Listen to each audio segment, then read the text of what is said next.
কিশোর গাঁয়ের পুবের পাড়ায় বাড়ি। পিসনি বুড়ি চলেছে গ্রাম ছাড়ি। একদিন তার আদর ছিল, বয়স ছিল 16। স্বামী মরতেই বাড়িতে বাস অসহ্য তার হলো। আর কোনো ঠাঁই হয়তো পাবে, আর কোনো এক বাসা। মনের মধ্যে আঁকড়ে থাকে অসম্ভবের আশা। অনেক গেছে ক্ষয় হয়ে তার, সবাই দিল ফাঁকি। অল্প কিছু রয়েছে তার বাকি।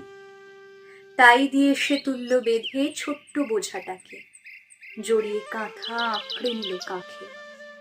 বাঁ হাতে এক ঝুলি আছে, ঝুলিয়ে নিয়ে চলে।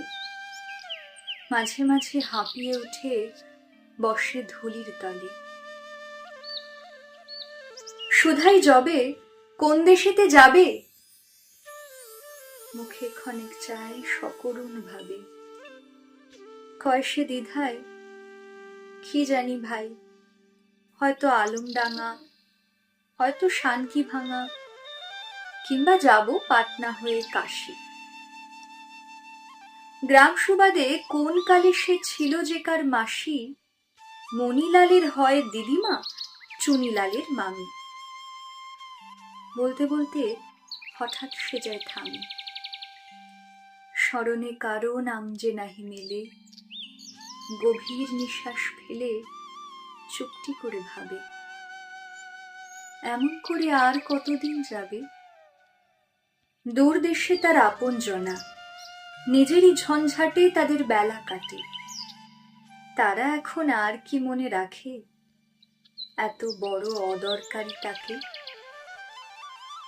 চোখে এখন কম দেখে সে, ঝাপসা যে তার মুখ।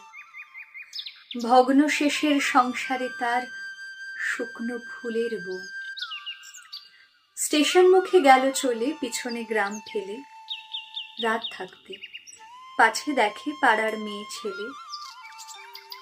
দূরে গিয়ে বাঁশবাগানের বিজন গলি বেয়ে পথের ধারে বসে পড়ে, শূন্য থাকে চেয়ে, শুধুই শূন্য থাকে চেয়ে।